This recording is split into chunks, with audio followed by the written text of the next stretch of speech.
Welcome to The Wrong Time. I'm Jack Mena. I'm Eli Buto. I'm Nate Jones. And I'm Bill Jukes. And today, it is the wrong time to be the Penn State Nittany Lions after that terrible 4th and 5 call that led to them losing to Ohio State.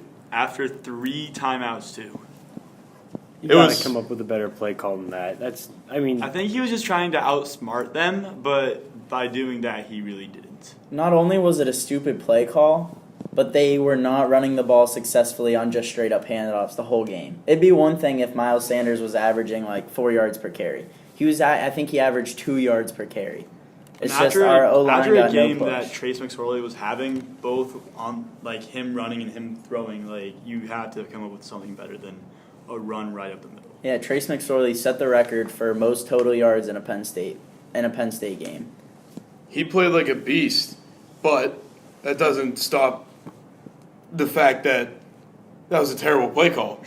Why you're 4th and 5, and you're gonna go for the win. This is to win the game, because if you don't get it, you're gonna lose. And you're gonna run the ball after unsuccessfully running the ball all game.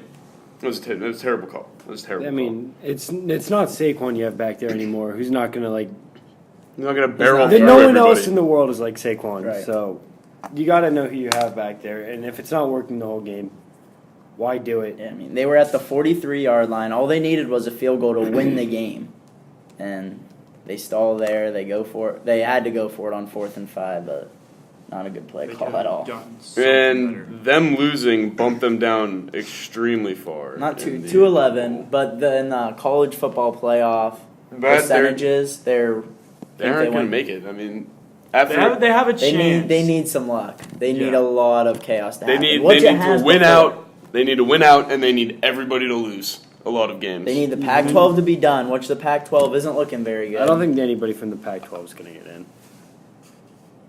I don't know. The Pac-12, Oregon, if they would not have lost to Stanford, which Stanford, by the way, going back to my last week prediction, that Stanford would 100% definitely lose, got blown out by Notre Dame, which was to be expected. But now Stanford's out of the Pac-12 race. You got Washington already has one loss. They play each other later on in the year, so they could beat each other up. Oregon and Washington play each other in 2 weeks. Oregon has a bye week this week. I don't know who Washington plays this week. But that's the Pac-12 race is Oregon, Stanford, and Washington. That's who wins the Pac-12. USC's looking really bad. Oregon crushed Cal. Yeah, and UCLA. UCLA is a joke this year. They're one of the worst teams in college football. That's who Washington plays this week. So there's a little bye for them, but Oregon actually has a bye. Yeah, and it's at Oregon. And speaking of the Pac-12 still, Washington could possibly make a run at the playoff. I mean, their only loss right now is to Auburn, and Auburn's an SEC team, and they're still good. I mean, I think if Auburn can beat either Georgia or Alabama, that loss looks a lot better. In Auburn, they looked really good at the beginning of the year, and they've looked good so far, but you could argue they're the 5th best team in the SEC. If you really like Kentucky, they're the 5th best team in the SEC, and if you don't like Kentucky, they're the 4th best team in the SEC. Because you're going to go Alabama 1, Georgia 2. LSU 3. LSU 3, but that was a 1 point. Too. That was a 1 point game between them. Yeah, so it was close, but it was at Auburn. Yeah, and then Kentucky's looking really, really strong this year. I like Benny Snell a lot. Oh man, he's really nice. Snell, yeah. With the SEC, when do we see the end of Alabama? The way Saban's recruiting, I don't know. He's not only recruiting well, then he develops some. With college football, once you're on top, you stay on top. It's for a dynasty. while. See, that's what I was going to say is once you're good in college football, you're never going to be bad again because you will eventually, but NFL you might have a bad draft. College it's about recruiting. And if you're one of the best teams, you're going to recruit like the best teams because you have such a good program, everybody wants to play for you. Yes, so if a guy has to choose between Alabama, Texas Southern, and UCLA, who do you think they're going to pick? Bama all day. But if they had Texas Southern, UCLA, and like Texas A&M, that's a much harder pick to make. But you got Alabama. You still go A&M right now. Yeah, a lot of it is about where you grew up. But then also, it depends if the school gets in trouble. That's that also brings them down. Yeah, like, Penn that can ruin something. Penn State took a lot of hits there. I mean, For props to them for recruiting. bringing it back up, though. Oh, yeah, no doubt. Bill O'Brien came in, and then obviously James Franklin doing a tremendous job so far. Except with that 4th and 5 play call. Yeah. Very bad. Very bad. I didn't. Do you blame that on James Franklin, or do you blame Yes. that on the offensive coordinator? I blame that on whoever called the play. Who calls the play? Who called the play? That's blame- where Ricky Ronnie, the offensive coordinator for Penn State, took blame for it. James Franklin took blame for it, and Trace took blame for it It's like because Trace is just being a good- he checks in audibles. So it could have been Trace that audibled into the play. I don't think it is, but it could have been. It could have been Ricky who called the play, and it could have been Franklin who called the play. Whoever called the play, it's their fault that they lost. I don't think it was Trace who called that play. I don't think it I'm was not either, I but think on the he field, he was could- taking the blame as just so they didn't kill Franklin. Because they're not going to kill Trace McSorley. They locked him down there. Yeah, they. Unfortunately, Trace McSorley is too good. I do not like Penn State. All right, so now we have our special guest, Joe Praino from the Dirty Sports Podcast. How you doing today, Joe? I'm good. Thank you guys for having me. Yeah, thanks for coming. All right. I woke up this morning with no voice, so my apologies if I'm a little rough. Oh, that's all right. We're just happy that you came on still. So let's just get right into it now. So, what made you want to do the Dirty Sports Podcast? I actually never wanted to do the Dirty Sports Podcast. I had my first podcast that I started, the Kooks of Comedy, which I did with Lachlan Patterson, and I started that one and dragged Lachlan in, and then Andy asked me if I would help him get a podcast going because I had already done one, and I said sure, and then he said, do you want to co-host it? And I said, yeah, I'll co-host it, but I'm not going to do anything for it. I've already got a podcast that I got to deal with all the stuff for, so I'll just show up and I'll talk sports and you can handle everything else. And that was a really great negotiation tactic because I haven't done anything since. That's the way to go. Yeah, that's good. So, what are your favorite sports that you guys talk about? I'm a baseball, basketball, football guy. Always have been, my whole life. Grew up. People would always ask me when I was a kid, what's your favorite sport? And I would always say it depends on what season it is. So I've always been a baseball, basketball, football guy, and I'm obviously pro baseball. There are some college baseball fans out there, but it obviously doesn't have the market share of college football and college basketball. But I've always been a pro sports guy. I used to watch Notre Dame football growing up. I still keep in touch with that a little bit, but being a New Yorker, everything's, Knicks, Giants, Mets, or Yankees, being from New York City, pro sports rule all. So I'm all NBA, MLB, NFL. Yeah, I've never been able to get into college baseball. I've watched it a couple times, but there's really nothing there to get into. Yeah, I don't mind watching the College World Series here or there, but it's really hard to get into for a season. Yeah, college baseball for sure, though. College World Series is fun, but I think they got to do wood bats. I think that would be a nice change for college baseball, especially as everybody gets bigger and more athletic.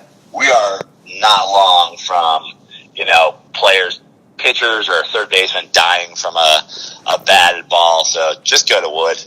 Yeah, I agree with that totally. Actually, I think that I think it has a lot to do with it too. You have big college guys in there just cranking dingers with aluminum bats. You got to just take a step back there. Those balls come at you so fast. I mean, Yeah, when we were in Little League, those things you're so close, you have no time. You have a second or two to Oh yeah. There's no time.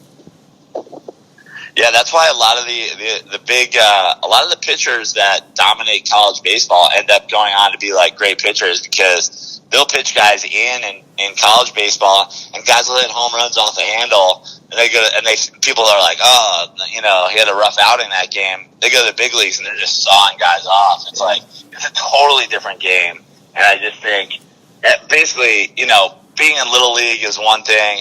Even high school, I used to coach a high school team in New York, and we played in New York City, so the fields were small, and we used wood bats, and I thought that was even appropriate for that. Like, I think high school varsity, you switch to wood, and that's it. If you keep playing with wood in college, play with wood in the big leagues, it's just better for you. Yeah, it only makes sense to just do that. I mean, And even a lot of summer travel teams and a lot of tournaments are wood bats only. Yeah. Going off that, what sports did you play in high school? I played basketball, baseball, and football. Those are the good sports to play. yeah, Can't play. my top 3. That's my top 3. What position were you in football? I played receiver. I played wideout. I always played wideout, even from Pop Warner on. I used to be a defensive back. When I was growing up, I was small, so I played corner or safety. And then when I got into high school, I grew up but not out. I was 6'2", 6'3" as a senior in high school. I think I was 135 pounds or something like that. Yeah, I was not qualified to be on the defensive side of the ball anymore. I did have one game where we were playing a super mobile quarterback, and so they let me play D end one game. They the whole week they taught me how to play D end, and they're if this guy gets outside, just chase him down. I got 1 sack in my high school career. I think that might have been the only game I ever stepped foot on the field defensively. Otherwise, it was all I was the definition of a diva wide receiver. That's me. That's me right there. I had never played defense in my entire high school career. It's just I was like Keyshawn Johnson. I would demand that I was always open. I was like Odell Beckham. I'd be angry if they didn't throw me the ball. I changed the plays a couple times. I was they said throw it to me. Oh gosh. All right, I got a question for Bill here. How long did it take you to grow the mustache? My process is, people always ask me that, because the hardest part about growing a mustache, and that's why people don't do it, is how do you have half a mustache? You know what I mean? That the early days of a mustache are awkward. So my process is actually pretty simple. I always just clean shave at some point, and then I grow my beard out for a while. And usually about a month in to the beard, I get to a point where I'm if I want to go for the mustache, I could do it right now. 3 weeks or a month in, if I lost the rest of the beard but the stash, it wouldn't look too awkward. But I usually keep the beard going for a month or two, and really let it get full, and then I lose everything except the stash. And it's oh, you just showed up with a full Tom Selleck mustache. Yeah, that's what I've been trying to do last year. I mean, it was just a bunch of pubes on my upper lip. And, I mean, now it's getting a little darker, but I don't know. I'm a big mustache guy. I don't know. Something about him. He just looks like that's the guy, you know? If you can grow a decent mustache, and even sometimes the thinner or the smaller ones, you just got to make it work. Even, you look at John Waters and guys who do the pencil thin, they're oh, I can't grow a real mustache. I'll just have a creepy, weird, small one, and that works too. Anything with the Hitler really goes these days. Yeah. All right, so we can move on to the NFL this week. First week, Thursday Night Football. Jared Goff, Kirk Cousins. That was just an absolute shootout. It was mania. Jared Goff played like a beast. The Rams look ridiculous this year. They are really good. Vikings are slowing down. Yeah, the Rams, I called it on Dirty Sports, and I kind of backtracked on it, but my gut instinct was Rams Chiefs Super Bowl, and it's looking like a pretty good call. Yeah, I backtracked on it because I couldn't figure out which one of those teams could actually win a Super Bowl. I was like, is Goff ready to win a Super Bowl this year? And then I was like, can Andy Reid figure out timeouts before February? But it's looking pretty good. I was saying on the show yesterday on Dirty Sports, the thing about Goff is I don't know if he's as good as he looks. He's certainly not as bad as he looked with Jeff Fisher. I think he might be somewhere in between. But, boy, Sean McVay just, makes it super easy on him. He's always getting, Cooper Kupp on a linebacker. He's always getting, the scheme is really great where it's really low risk. He's throwing dimes, but it's he's throwing them to guys where it's this is the only guy throw it to him. If you don't hit it, no big deal. He's not throwing it into a ton of coverage. He's not throwing it into zones. He's really got like a great offensive scheme going where the plays really look easy, and then like Goff makes the easy throw. But he's fantastic at it so far, and he's running the ball well. He's great and mobile. Like, the Rams look super tough. Sean McVay I think that's one of the big reasons why they're so good is because his play calling and the style that he coaches in, it really fits Goff really well. Getting them these easy throws is a good way to develop a quarterback as well. I think that's the future of the NFL, honestly, is these young quarterbacks that are ready to buy into a scheme because they just arrived into the league, so they don't know any better. Like, going to the Patriots and being a new coach and telling Tom Brady, hey, we're going to do an RPO and we're going to do a lot of, jet sweeps and stuff. He's going to be like, no, I'm good. I'm Tom Brady. But getting these guys who are young and have played in similar systems in college and are cheap, so you can build offenses and defenses of playmakers around them with that cap money. I think that's where the NFL is going. I think we're coming out of the era of every quarterback is a franchise quarterback that you're counting on them being your guy for 15 years. You're giving them $25 million a year, and then you'll figure out the rest of it. I think, look at just the teams that are fantastic right now. I mean, you got the Rams, you got the Chiefs, you got all these teams where guys are young and there's system quarterbacks, but the systems are super exciting. Yeah, it's gotten away from the pocket passer, deep ball kind of thing. It's more exciting than everything else. I agree with that. Yeah, that makes sense. So on the other half of that, the Rams, I like Patrick Mahomes and the three-headed. That's what I'm talking about. The ring, because I'm looking at it right now. Mahomes, Kareem Hunt, and Tyreek Hill. That three-headed monster. But last year in the playoffs, they lost to the Titans in the wild card game. I don't know how much trust I have in them yet, but I think they're going to be one of the best teams in the NFL like they are right now. I don't know, man. I saw Mahomes last night. I know that it was shaky for a bit, but, this guy's essentially a rookie, and he's playing that Denver pass rush. Young quarterbacks are going to get shook a little bit by, veteran attacking, pass rushing, defenses. But late in that game, that one ball where he was like a shortstop fielding a ball over the middle, he was rolling one way and then leaned back and made a throw across. It was Mahomes is nasty, and I think he's got, obviously, I'm always a big fan too of children of athletes. Look at how many guys over the years have been, the Ken Griffey Jr.'s, the Kobe Bryant's, Steph Curry's. These guys know what it's like to be around a big league locker room and what it's like to be a pro, and they usually step in and are able to handle it. I think the Chiefs could be, I think that they've already shown that they're contenders, but I think that they are a contender for the Super Bowl right now. I think the big question mark is Andy Reid. I think he's a fantastic play caller, and he's a good scheming coach. I just don't know if he's when you get into that chess game of, deep playoffs, if he's going to be able to handle himself. But we'll see. They're just so, like you said, that three-headed monster, just so explosive. Oh. Half of it's just get the ball out of Mahomes' hand and get it to somebody who can make something happen.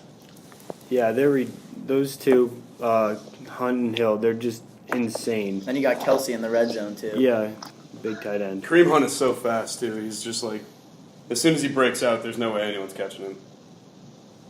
And then special teams, it seems like they're always potentially a return touchdown, team. I don't know. I think right now, they're the class of the AFC. I know, Patriots aren't dead, and Belichick, you get into a playoff game like a Belichick, Andy Reid, there's definitely a decided coaching advantage on one side, but damn, talent-wise, tough to, really, it's the Rams and the Chiefs are on just on next level of athletes. Yeah, it's still early in the season, but I think that they still look really good for the way that they're playing right now. And then, speaking of young quarterbacks, Baker Mayfield showing something good in Cleveland, finally. Some hope. Yeah, he's certainly, my thing with the Mayfield pick, I was critical of it, but I wasn't critical of it in terms of like if they liked their guy and they went and got him, great. I just thought it was confusing at the time because no one had him going number one. It seemed like such a Cleveland thing to do to pick, a quarterback that no one else would have taken that high, then take a defensive back at 4. It seemed to me at the time that they could have gotten their guys that they wanted and maybe snagged a pick or two from somebody. But, like, how many picks can the Browns have at this point? Like, it seems like every year they have a million picks and it never works out. So maybe they got their guy after all. He certainly fits that mold that we were talking about. Young, athletic quarterbacks can fit into a scheme, can do things outside of the pocket, can run that college style meets pro offense that a lot of these teams are using, like the Bears, the Rams, the Chiefs. I think for sure he's not going anywhere for a while, unless, of course, Hugh Jackson Hugh Jackson's it, and it was like, oh, you know what, we lost 2 games, back to Tyrod Taylor. That does not sound like something he wouldn't do. Yeah, I don't know why they still even have him as their coach there. I mean, you're going to go 1-31 in your 2 seasons there, and you're going to still be the coach? That's ridiculous. I think it's ridiculous. That's why I think it's good that Baker's showing something and getting experience, and they're losing games. I don't think the Cleveland Browns, I know everybody's like they could be 4-0. They could be, but they're not. Like, I think it's good for them to lose a couple games because they're better off winning 4 games and then moving on from Hugh and starting fresh, and maybe even keeping Haley and just, keeping the offense and moving in that same direction. But they got to get Hugh Jackson out of there. Sometimes these head coaches, I just don't know what they're thinking. Look at what's happening down in Tampa Bay. I know I'm an outspoken Ryan Fitzpatrick defender, but has any quarterback ever been benched after having 4 games like that? I know he had a terrible game 4, but 4-game average. How do you bench that guy? Yeah, I don't know how no quarterback in the history of the league has done that. He has 1 bad game against a really good Bears defense, and the Bears are 3-1 now. Yeah. And they benched him after one half. I mean, he only threw 1 interception. Granted, he didn't play well, but still, I don't know how they do that. And I actually didn't even mind them, bringing in Winston in that game because it seemed to me it was like, this isn't a quarterback decision. This is like we're getting blown out decision. Let's get him some reps. But then to announce that Winston's your starter going forward seems ludicrous to me. There's going to be a lot of quarterbacks who have bad games against the Bears this year. Mm-hmm. And that's what I think. You're going to have 1 bad game. Everyone has bad games. You can't take him out when he's, on fire. Especially Jameis. Yeah, especially you can't put Jameis in there. I mean, I'm not a big Jameis Winston fan. I don't think he's that good. I also think he's a terrible person. That's not a guy you want running your team. I mean, I agree. Yeah, you need some leadership, some morals there. I didn't even like Jameis when he was in college. I mean, his career in college was ruined with scandals, and it was bad. I'm not a huge fan of him either. All right, so we can move on to the Cowboys-Lions game. Cowboys won by 2, and a bunch of people are saying that the Cowboys are good again, but I'm even a Cowboys fan, and I don't believe it. I mean, we're just not good. I think the Cowboys are the other end of the spectrum from everything we've just been talking about, even though they have that guy at quarterback, which is a young, athletic quarterback that can run.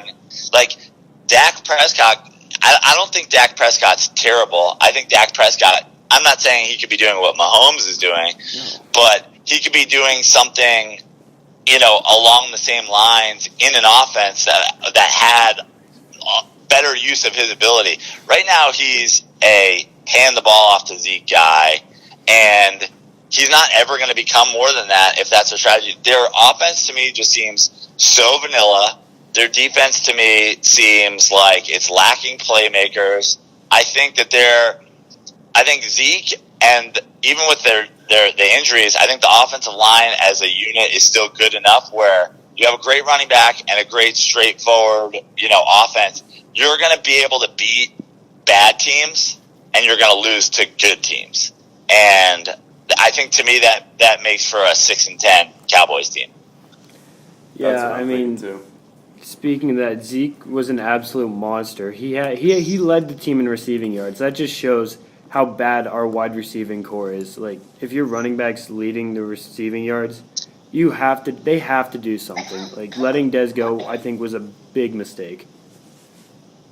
I mean, I think it was certainly a good move financially, but bringing him back, not that wide receivers ever do this, as a diva wide receiver myself, but trying to get him to come back on a lesser deal.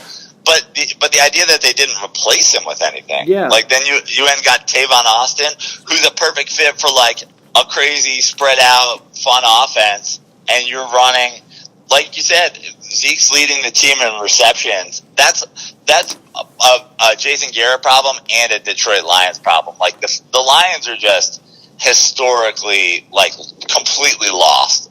Jason Garrett's just hey, we threw Zeke the ball in the backfield and it worked. Let's just do that 30 times. And the Lions are Yep. Well, I guess we're going to lose. Make an adjustment. Yeah, I think that's the Cowboys are only going to beat bad teams just because of Dak Prescott's inconsistentness. He can have a really good game one game and then come back the next game and just be total butt cheeks. Yeah, I just don't think his upside is super high. But, look at Trubisky right now. I think those guys actually have a lot in common. Trubisky's learning to play quarterback in the NFL, which is a tough position to put a guy in. The difference is his defense is going to go get the ball. And in Dallas, their defense is playing hey, let's bend but not break. That's a completely different attitude than when you have Khalil Mack over there and being I just took it out of the quarterback's hands. Here you go. All you need is 25 yards for a touchdown. It's just it's a completely different outlook when you're going out there. And I just don't think Dak has enough when they face games where they're behind that he's going to be able to do special things at quarterback. Yeah, so we're going to go on over to the MLB now. We got the wild card games today.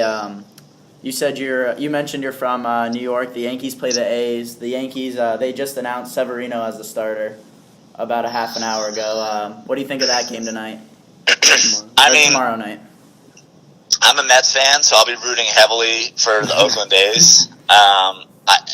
In Major League Baseball, when you're a Mets fan, and it's part about being the little brother in town, but it's anybody but the Yankees. I'd almost rather see the Phillies or the Braves win than the Yankees. In fact, I think I've rooted for the Phillies in the Phillies-Yankees World Series, however long ago that was. So I'll be rooting hard for the A's, but that's going to be a tough game for Oakland because it's in New York.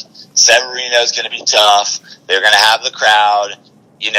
Judge is say what you want about being a guy who strikes out as much as he does, but he came to play last year in the playoffs, low average but big home runs.